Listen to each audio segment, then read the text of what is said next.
Whispering corridors. When I was very young, around the age of 5, my mother divorced my father and remarried the father of my older sister.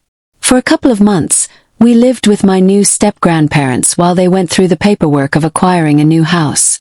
We lived at the end of a cul-de-sac in a very small town and had next to no neighbors, especially considering we had a large sprawl of forest behind our house. It only took about 2 months before my step-grandparents obtained their new home, which was directly across the street from ours. When they moved, it opened up the rest of the house for our 4-person family. My sister and I received the 2 bedrooms at the opposite end of the house from the front door, where the kitchen, living room, den and our parents' room were located. To reach our rooms, we had to walk down a long, narrow hallway. It was windowless and contained only a single light in the middle of the length, a dingy yellow overhead lamp that shed very little illumination. I was terrified of that hallway. When I was that young, I couldn't really explain why I never wanted to be in it, why I was afraid to walk down the corridor alone, but I absolutely refused to enter the hallway in the dark.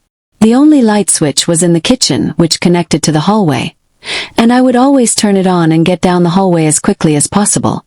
I would turn my bedroom lamp on immediately and then have my mother shut off the hall light. Any time you walked down the corridor in either direction, it felt as if someone was watching you. There were times when it even felt that whatever was there followed you. I was eventually so frightened by the feelings I got while in the hallway that I took to sidling down it with my back pressed flat against the wall to give myself an ability to see in all directions.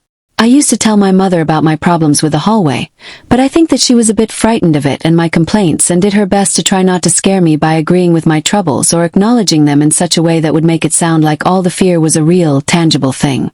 At night, when the house was quiet, you could hear people talking in the hallway. It was like listening to a badly tuned radio. You could hear the voices, but you couldn't make out what they were saying. There were 4, sometimes